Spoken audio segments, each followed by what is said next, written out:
Welcome to Six Man Podcast with your host Tyrell, Lisson, and Duncan, Chevrier. First episode here. We're coming in hot.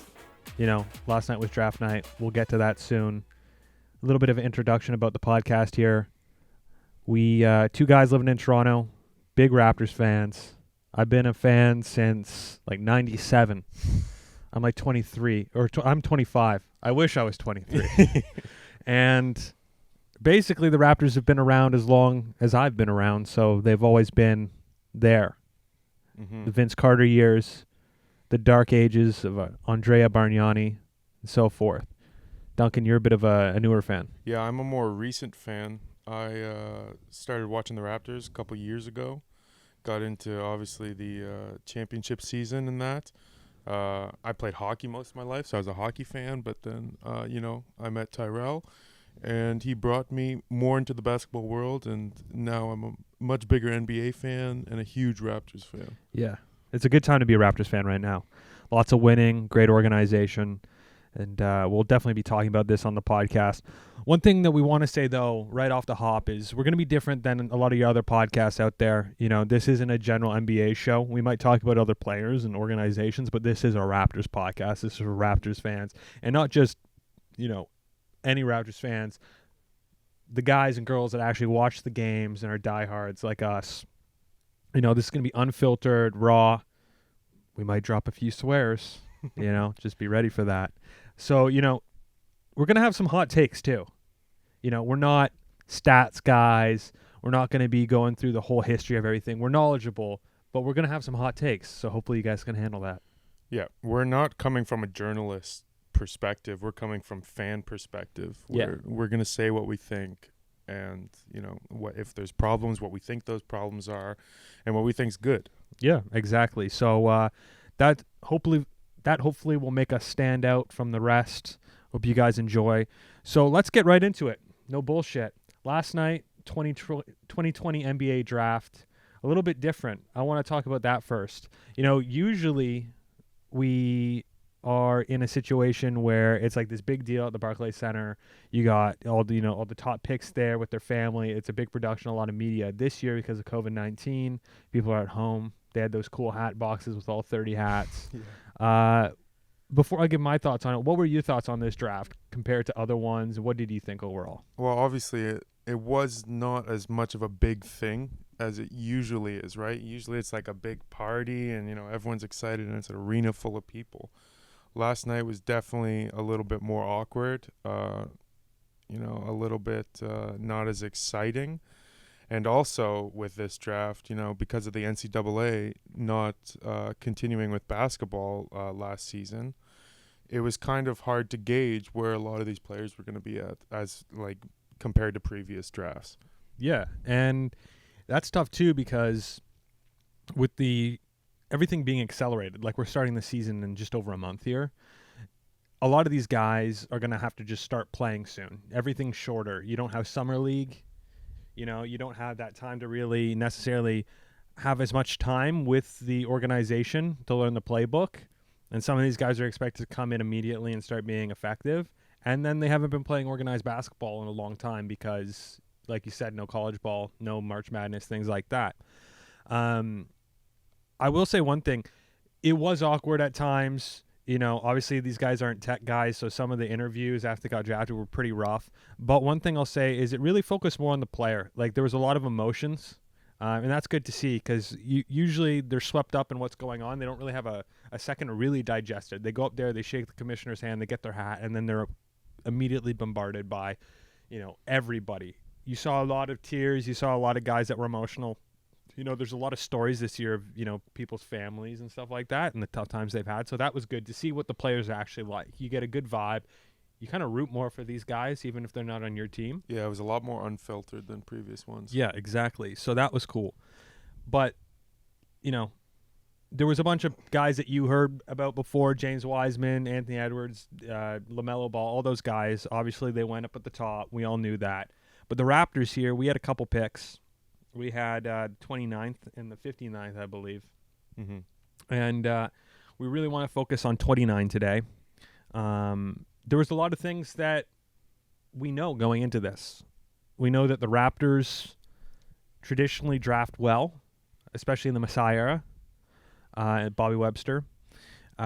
We draft late and we draft good players. Most of our guys that help win that championship were late first rounders or even undrafted. Undrafted, yeah. So, we feel pretty confident versus some other teams, I think, in the late draft.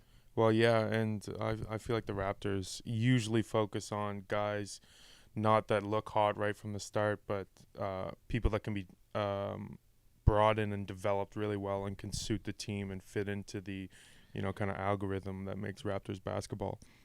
Yeah, you want guys that buy into your culture. The Raptors have a strong culture that is tested.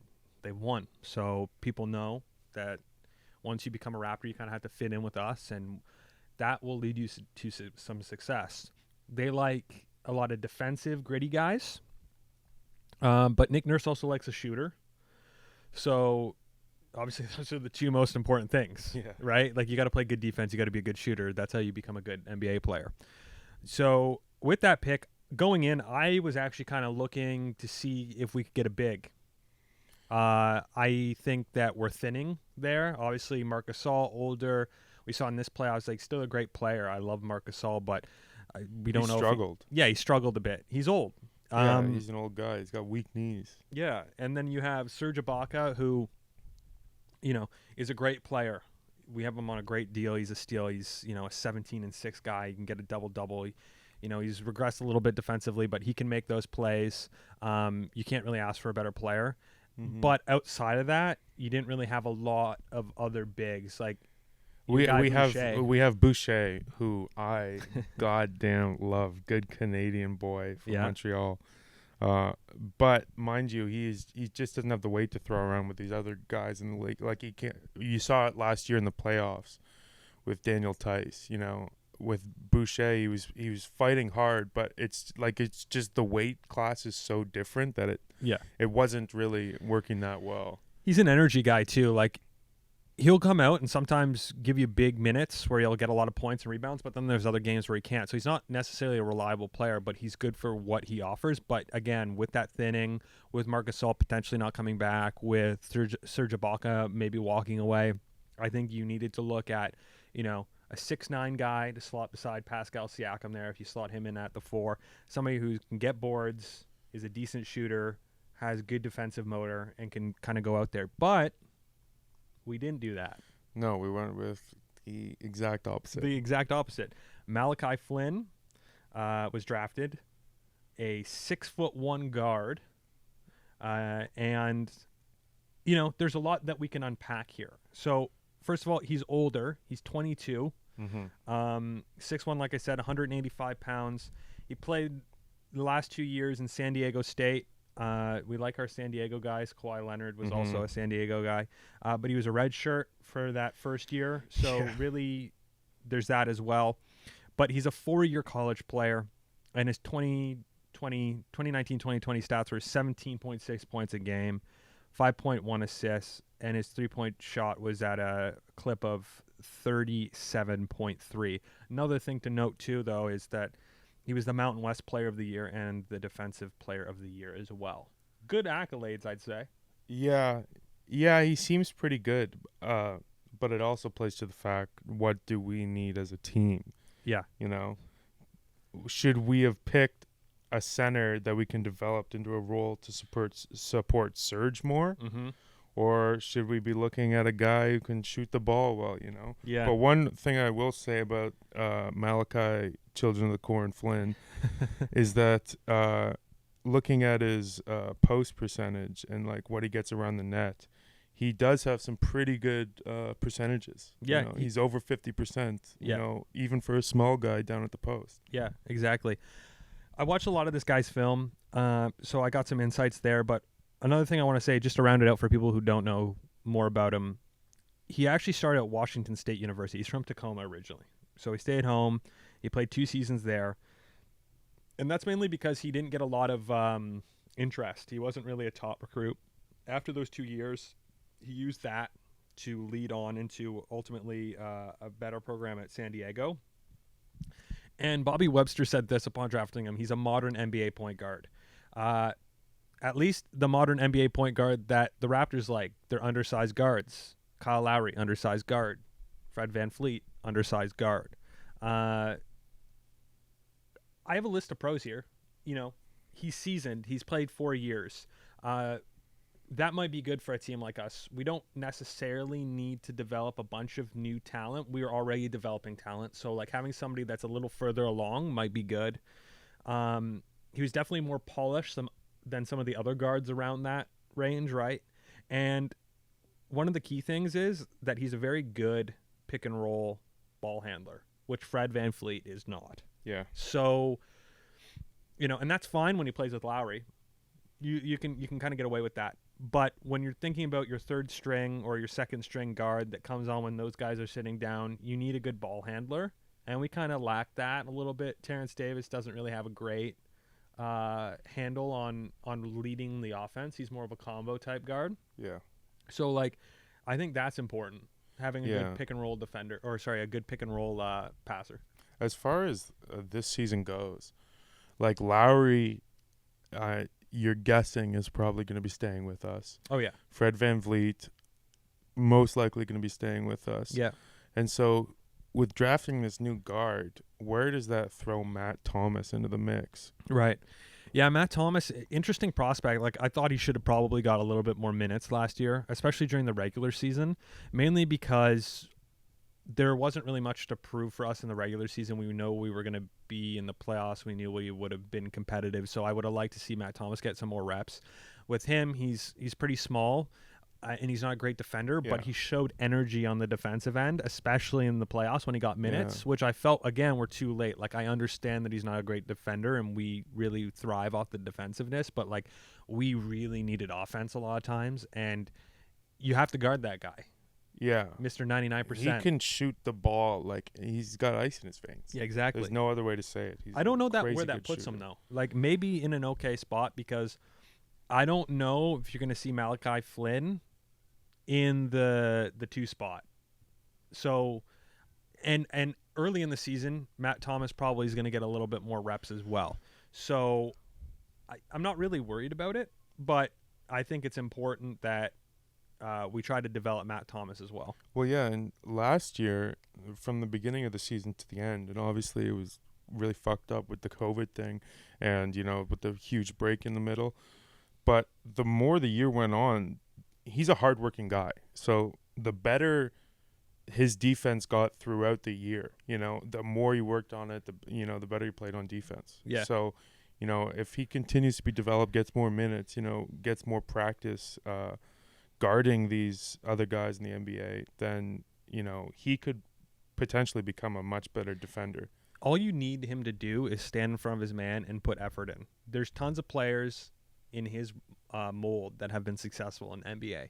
JJ Redick, not a great defender, but has had a great NBA career. Mm-hmm. There's tons of three-point guys that aren't great defenders.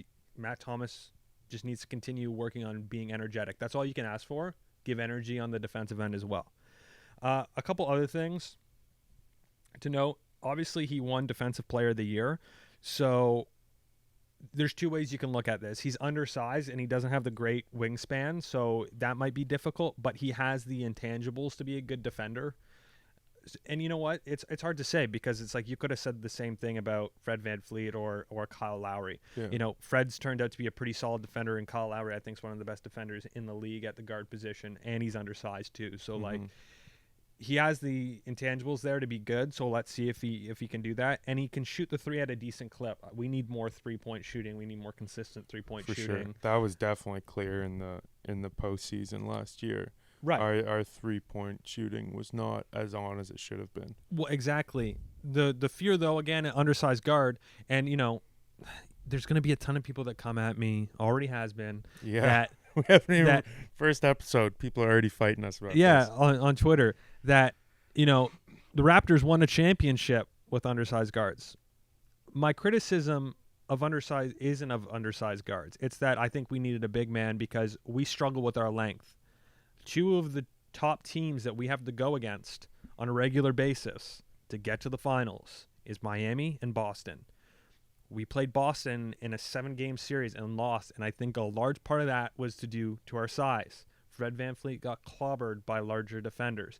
Pascal Siakam was getting guarded by smaller defenders at some points and not being able to score. So, that's why I think we need a little bit more size. And that goes into some of the cons. He is undersized. He's not incredibly athletic, nor is Fred. But, you can't compare players like that. You can compare them on what's on the stat sheet or their size, but they're different guys. So it's those are still question marks. And you mentioned earlier off the top, he has a good percentage around the rim. But based off of what I've watched on some of the scouting reports, sometimes he's a little apprehensive about taking it into the paint. And that worries me because if he's worried about doing that in college, then he's going to be screwed in the NBA. He's going to be screwed in the NBA. He's going to get clobbered by these bigger guys. So that's something that Nick Nurse and the coaching staff are going to have to do, is they're going to have to tell him and all their guys, because this is what we had to tell Pascal a billion times too in the playoffs, is stop settling for the mid-range and the three. Sometimes just drive the net. Drive the net. That's the number one thing you can do in basketball, just drive the net. 7 times out of 10, you're going to get a foul anyways. Exactly. And also you might get an and one. So you're set there. Exactly. Drive it and take that foul. Go hard into them. Yeah. And the last con is he's an older rookie. Again, though, you could axe that out by the fact that that's not necessarily a big deal. Also, the longevity of players, I think, is longer these days than it used to be. You can get a pro that goes 15, 18 years, right? You see a lot of guys even now that are 35.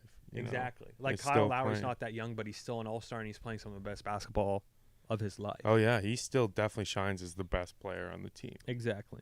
So that's Malachi Flynn. Last words. What do you think? What are your predictions for Malachi this year? I don't know. The thing is with these NCAA guys is that, and these European guys who play ball over there, no one actually knows how they're gonna do once they get to the NBA because it's completely different. It's different game, different pace. The NCAA is huge, so there's teams that are really good and there's teams that suck. So it's hard to know how these guys are going to settle into NBA basketball, But you got to, trust Masai, because last night when they were doing the draft thing and the guy on ESPN said oh, here are my next top 5 picks. And he's like, okay, the Raptors 29 pick Malachi Flynn, and he wasn't even on there. Yeah. So obviously there was some thought process put into this. Yeah. So hopefully he turns out all right and, comes around for the team. Bobby Webster said if Malachi Flynn wasn't at the board at 29, that they would have considered trading the pick. So they obviously did their due diligence. They did do some workouts and interviews with them. They liked them a lot. So I predict he's going to have to come in and he's going to have to give good minutes because this is a team that demands a lot of their players. And as you can see, either you're going to sink like Stanley Johnson or you're going to swim like Terrence Davis. Yeah. Or somebody like that, right? So I'm looking forward. I'm cautiously optimistic about Malachi. Yeah, one other thing they said also was that he's a guy, when he's playing, he's not a big bitch. Yeah. Where he's getting 6, techs in a month. Yeah. So I think that could also be a factor that they're looking for because that's the way Toronto does it. It's a culture thing. Yeah. We're a kind of a quieter team. We're not going crazy on certain calls. Yeah. Lowry does sometimes, but it's you gotta justified. Have one of those. Yeah. One of those guys. But that could also be a factor on why, they think he keeps his head down, he plays tough, and so that's why they want him on the team. Yeah, he draws comparisons to Fred VanVleet. And the last little bit on the draft night is we want to give a little bit to the number 59 pick. You don't oftentimes you don't think about that late, literally a second last pick as anything. You've had some undrafted.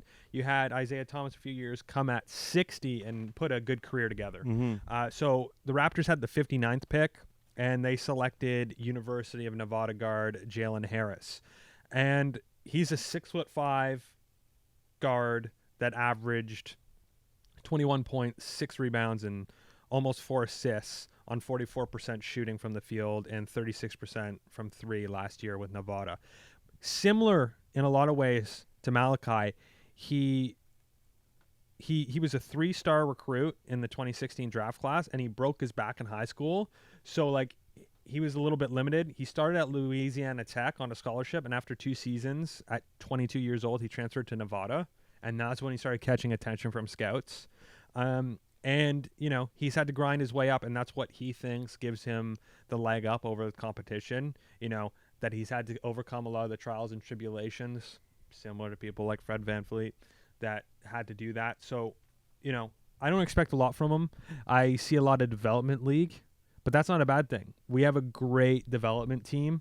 A lot of our players, Pascal Siakam, Fred VanVleet, Norman Powell, like these guys, OG maybe not so much, but like a lot of them played with the 905. They developed their chops there.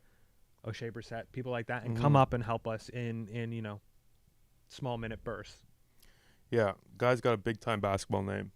Yeah, he does. Jalen Harris. Jalen Harris. That sounds like a basketball guy. Yeah, exactly. That's a good name. Malachi Flynn kind of sounds like a guy working at a gas station. Yeah, true. But excited for them both. They didn't even give him a fitted hat. You see that hat he was wearing? It was going over his ear. Like it was like a little bucket. big. Yeah. So hopefully they get him a fresh hat when he comes to Toronto. But that's kind of our overall on the draft night. Overall, I'd give it a B grade, I think. A B.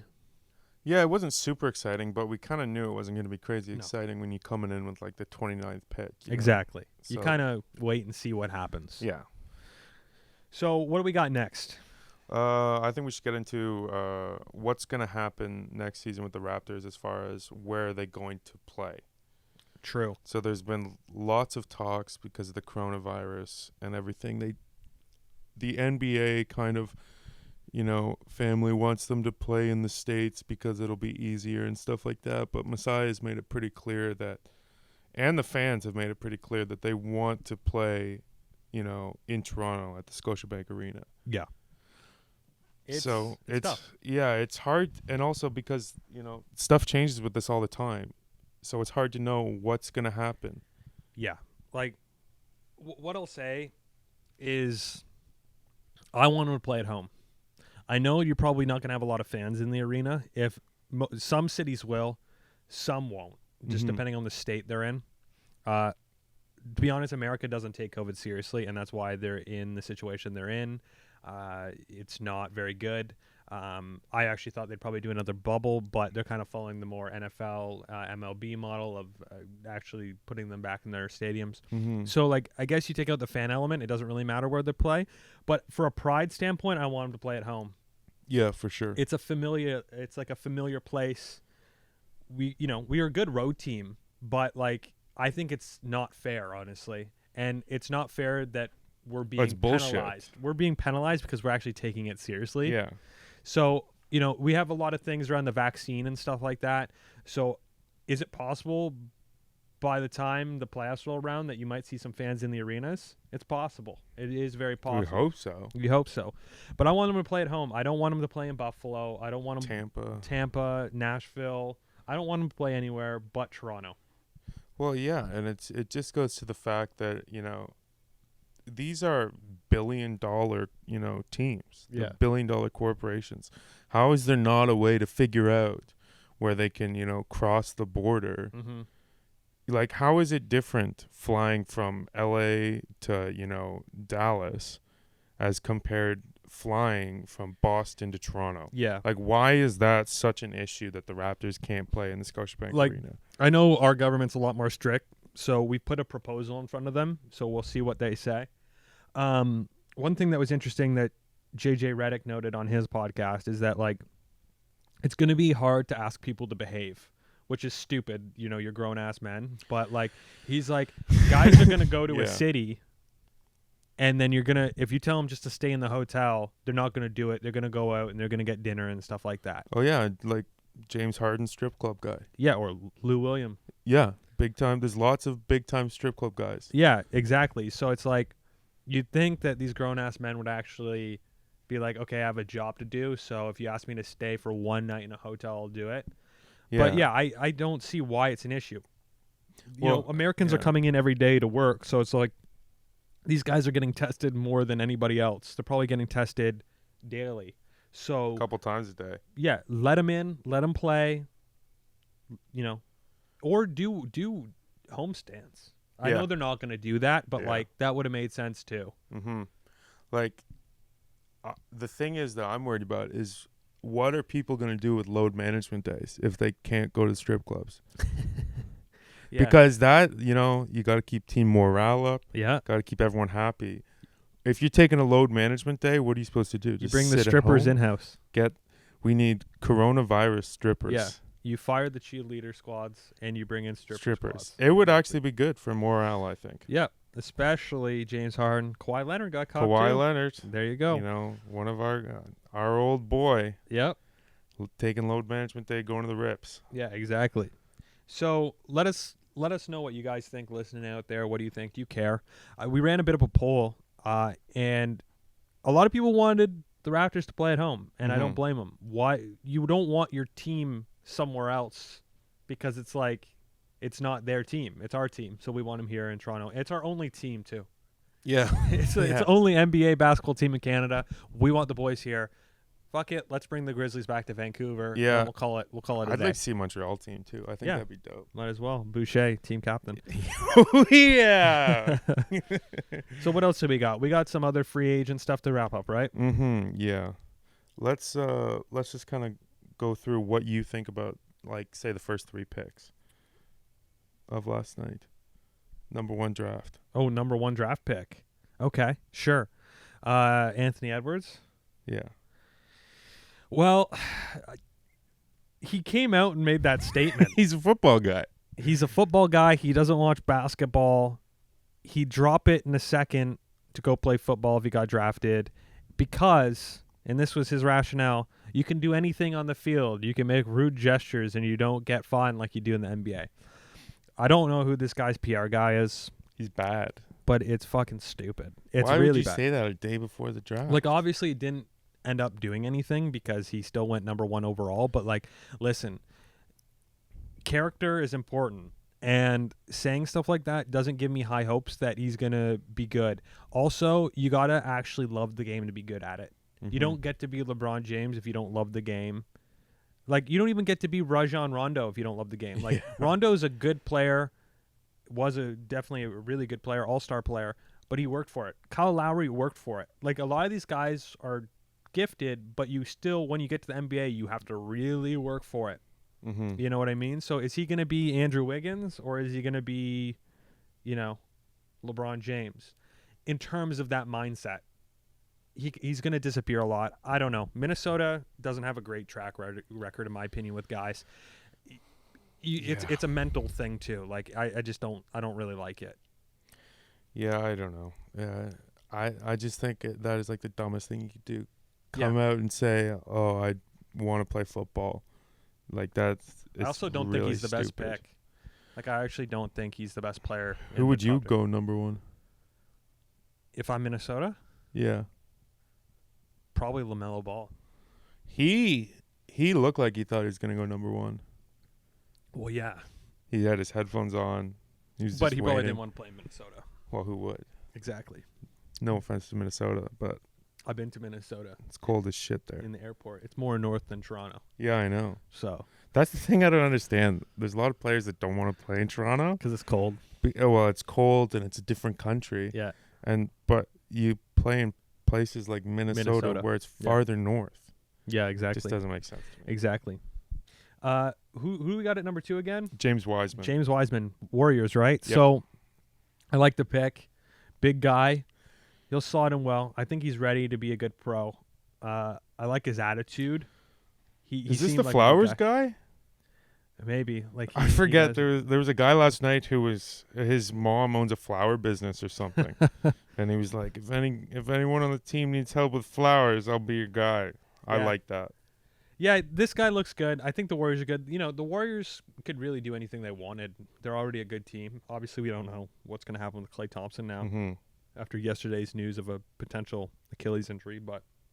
And then number 3, you have LaMelo Ball to Charlotte, which I think is good. I'll echo what a lot of people said.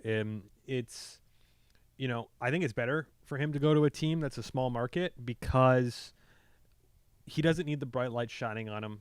We all know the Ball family. We know the detriment of LeVar Ball. We look at Lonzo. Played with the Lakers. Okay, I think he's a better player now that he's in New Orleans. He's playing for the Pelicans. It's a better fit. It's a little less of the limelight. You can put your nose to the grindstone. Same thing happened when he went to Australia, LaMelo, and played there. It's not, this weird league that his dad made or, dropping out of like UCLA or whatever he did. Yeah. This is better for him. Jordan's the owner. I don't really know if that's going to make much of a difference, but they've got a good young core there, and they can develop with LaMelo Ball, and they can be a dangerous team in the East in a few years. They got PJ Washington. They got Bridges. They got a good core. They got a very good core. They got a good coach. Hopefully they can pull it out this time. Not another Kemba Walker situation where you don't put the right pieces around him to win. Yeah. Let's go back to the Raptors, and let's talk about Fred and Serge free agency. What do you think is going to happen with them? Yeah. Well, Fred was the number one priority for a lot of people.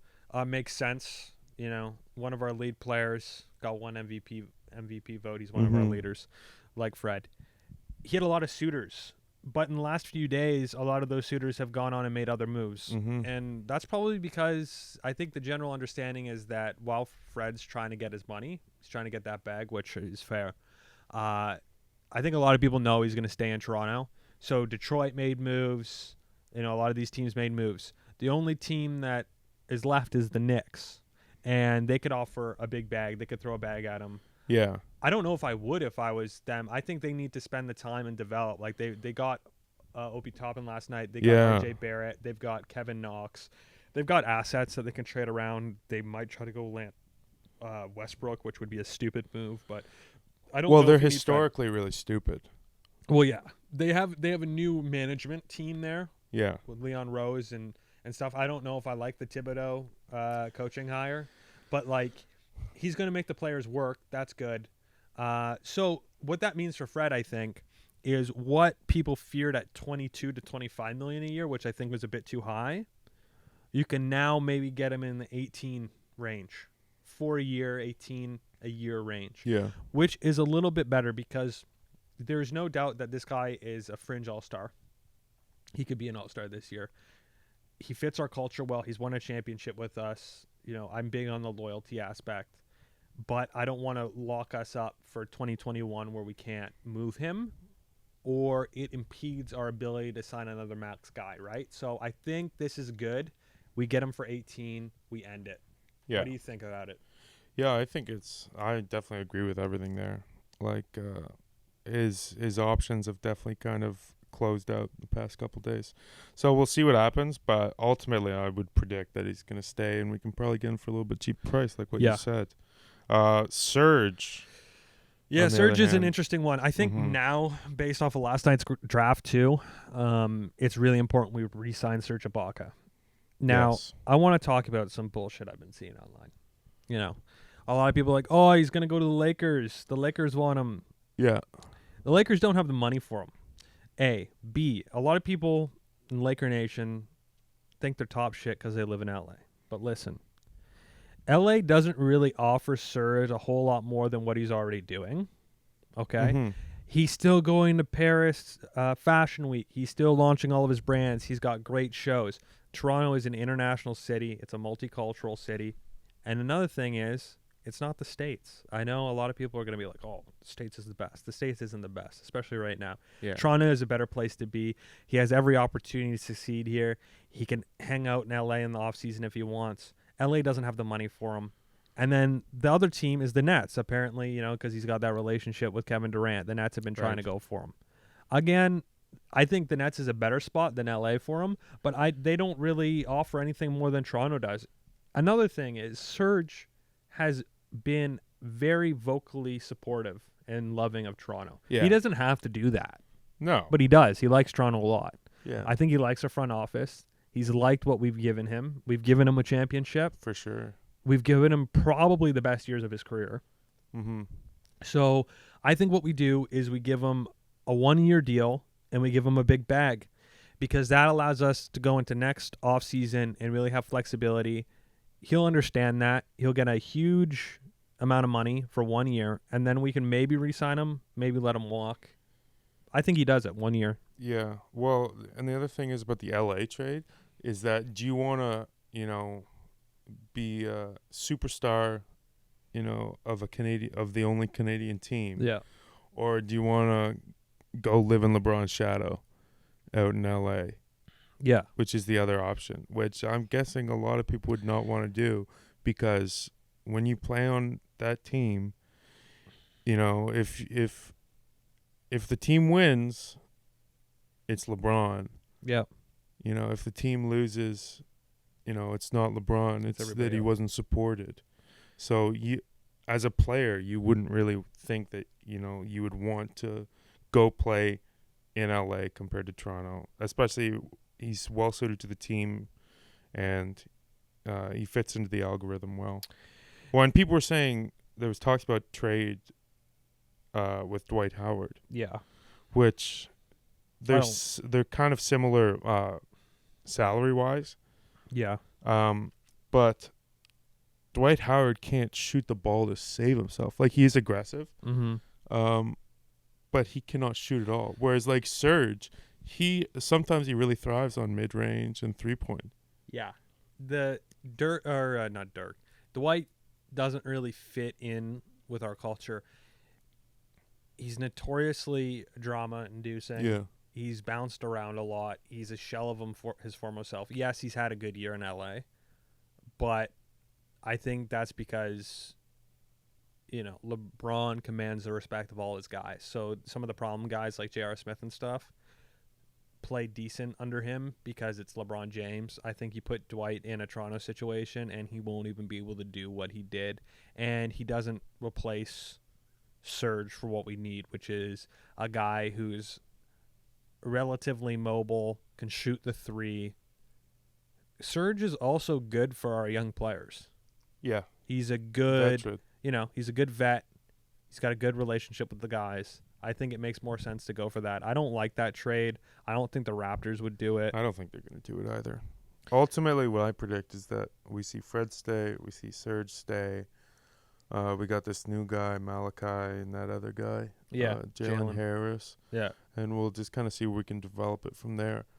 Give it one more year. Like, it's going to be tougher this year because, you got the Nets and you got the other guys that we had this year. Like, you had the Heat and you had Boston, and Indiana will probably be around. Atlanta could be better, especially if they make moves to get Gordon Hayward. So there's going to be a lot of good teams, but the Raptors are still at the top of that bunch. And run it back one more time. If Pascal plays any better, I think you get in a good position to make a run for the finals again. And then 2021, you have a lot of free agents. That's when Masai starts making moves again. Yeah. That's when you start shedding salaries off the books. You start looking at signing some max guys, stuff like that. So I think we just hold put right now. I know, it might look good to make some big moves and stuff, but there's not anything that's really tickling me. There's nothing that big out there. Yeah, and you look at it like when Kawhi left, he wanted to go to a place, he thought the Raptors couldn't win another championship. But he made it as far as we did. Yeah. And we lost an all-star. Yeah, exactly. So it just goes to show that under Nick Nurse and under the guys in the office that this team can go far. Yeah, this team will be a competitive team for as long as Masai's here, as long as Bobby Webster's here, as long as Nick Nurse is here. We're going to have a solid team. We're going to have a team that's competitive. We're going to be retooling and developing. Because the whole deal is like next year and the year after, some of our guys become our starters. Your Fred VanVleet takes over for Lowry. Your OG Anunoby comes in and really blossoms into an all-star. Pascal Siakam blossoms into an all-star, which he did. Other guys like that. And then you start putting pieces around them, veteran pieces around them, and you constantly retool and keep on going for the next gen. It's not about win now moves. We did that and we won our championship. It's about developing moves. You know what I mean? Constantly stay competitive and none of this tanking shit. Let's talk about Terrence Davis. Okay, that's where we want to end it, with Terrence Davis. This guy is so fucking stupid. Yeah. So, allegedly, again, we say allegedly, it's probably happened, but, he beat up his girlfriend. Yeah. But that's not really the start of this shit. This guy like came out during the beginning of COVID and was like an anti-masker, and like nothing really happened. But then like they started kind of shut him down. They kind of and then like he was tweeting or Instagramming some conspiracy shit, and then like I think he's cutting holes in his mask and all this. Yeah, so I think the boy stuff. sat him down and told him to shut up. Yeah. You know, you're not an idiot, but he is, and so that was kind of that doesn't work with us. We're a character organization. If you're not gonna be, if you're not gonna show up and play your role and be smart, you're not gonna have a place on this team. Well, yeah, and obviously, like, assaulting your girlfriend, like, that's the final straw. Like, are you an idiot? Like, I would be surprised if he, plays NBA ball. Yeah, it's tough to say because there's some players that have beaten their girlfriends or their wives or whatever, or assaulted people and kept on playing. Mm-hmm. And then there are guys recently that just have got blacklisted from the league. I don't think the Raptors are saying much because the Raptors are a tight-lipped organization. I think by moves based off of the draft, they don't see a future with him.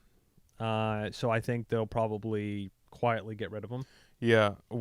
What's so dumb about this guy is that he was just starting out to, like, get good. We gave him a chance. There was times he was starting in the post. Yeah. Postseason.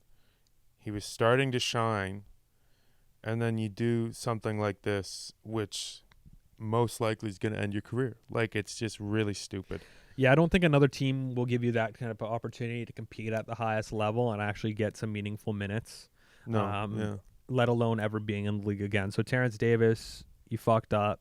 You ruined your chance. Have fun playing ball in China. Yeah. Or some other kind of garbage league. Don't beat people, you idiots. Yeah. You have a kid. Yeah. And apparently it happened in front of the kid. I don't want to go more into it, but like, come on, man. Like, you got to get your shit together. You're a young man who has literally millions on the line. Yeah. And an opportunity to be part of a great team, and you screwed it up. The thing that I don't get about these guys is that it's not that hard to not be a piece of shit. Yeah. So, things like don't sexual assault people, don't beat people. Like, it is not that hard to not do that stuff. So, he's an idiot. We'll see what happens, but most likely he's probably done, I would guess. Exactly. So that's where we wrap it up. Let us know what you think of all the things we talked about. We want to hear your hottest takes, too. What do you think about the draft picks? What do you think about what the team does with our free agents and Freddie VanVleet and Serge Ibaka? And tell us how stupid you think Terrence Davis is as well. Yeah, we'd like to hear anything, any opinions whatsoever. So you can follow us online. You can hit us up on Twitter at the 6 Men Pod, Instagram 6 Man Podcast, and everywhere else under that handle as well. So thank you for listening to the first episode. We'll see you next week with some more stuff. We're getting closer and closer to that season. So looking forward to talking more ball. Definitely going to be exciting.